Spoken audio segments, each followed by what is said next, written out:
If you ever wanted to bake with einkorn, don't buy a bag just yet. In this video, I am testing two sourdough loaves side by side using the same basic recipe idea but changing the einkorn percentage and hydration.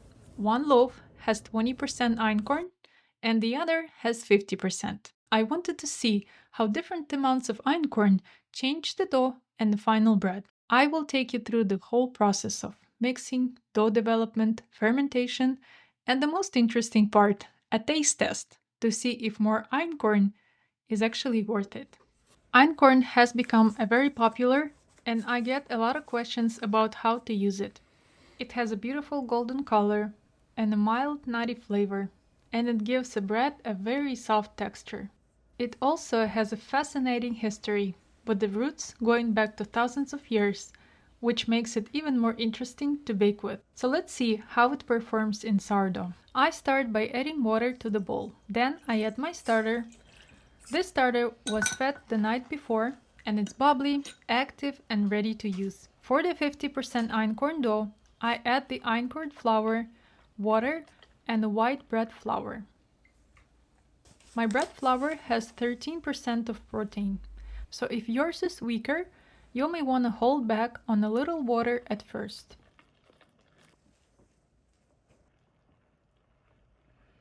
Since the starter is already in the dough, this stage is called fermentation. I mix the both doughs and I let them rest for about 20 to 60 minutes.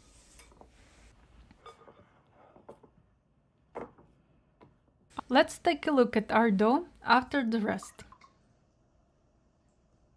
You can already see the gluten starting to develop. The 50% einkorn dough is much weaker, but it still comes together nicely. After the rest, I add the salt and mix it in.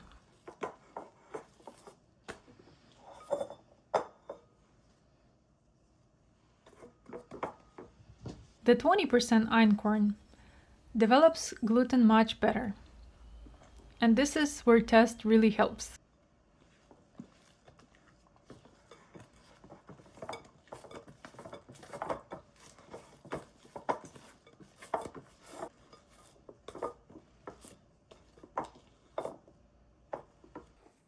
Next, I transfer both doughs into lightly oiled containers for a bulk fermentation. I cover them and let them rest for 40 minutes. Then I do the first stretch. With the 50% einkorn, I am extra gentle because it's soft and can tear more easily. But it actually stretches better than I expected. I always use wet hands because it helps with sticky dough. In total, I have 3 stretches for both doughs.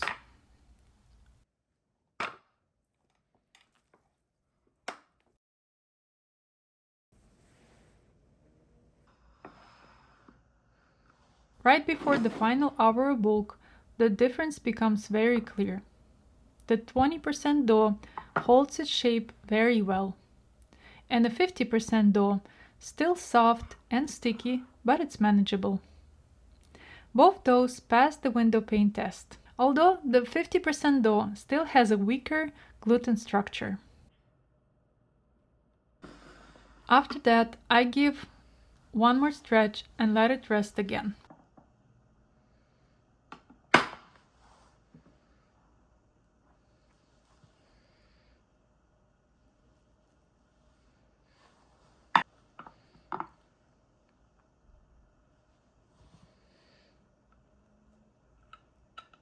Now I begin pre-shaping the 50% einkorn dough. As you can see, it has increased in volume and has a few bubbles on top, but it's still quite sticky.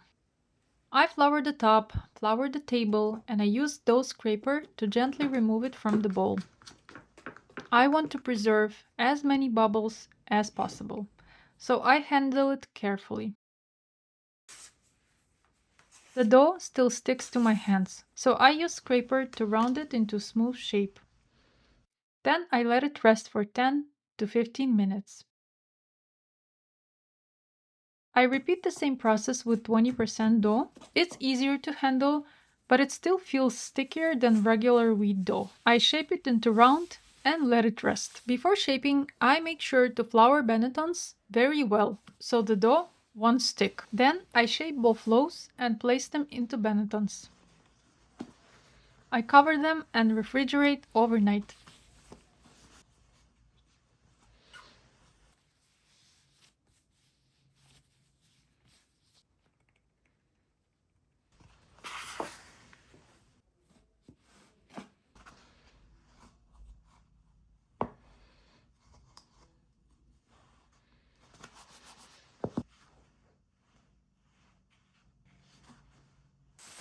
The next day, I preheat the oven to 475 Fahrenheit with my baker inside.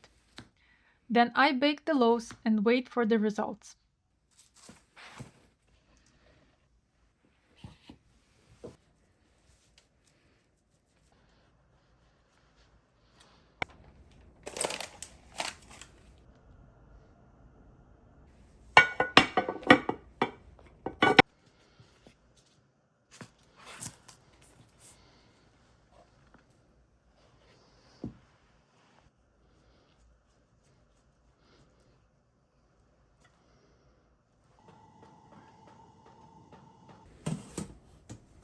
Now for the fun part, the final loaves.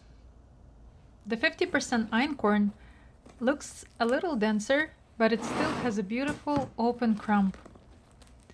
Honestly, this is the softest bread I ever made. The flavor is slightly sweet and not sour at all. The 20% loaf is also beautiful, and it's incredibly soft, almost like a butter when I slice it.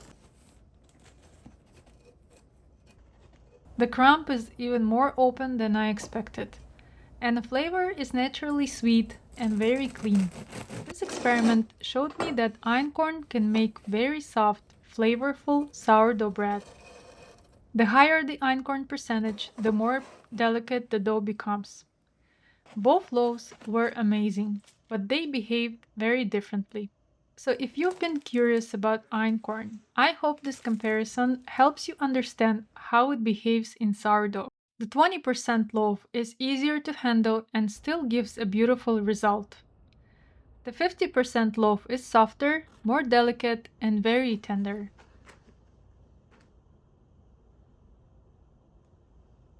In my opinion, both are worth trying, depending on the kind of bread you want to make. I'm also really excited to try hybrid methods with this flour, using just a tiny bit of yeast to give fermentation a little boost.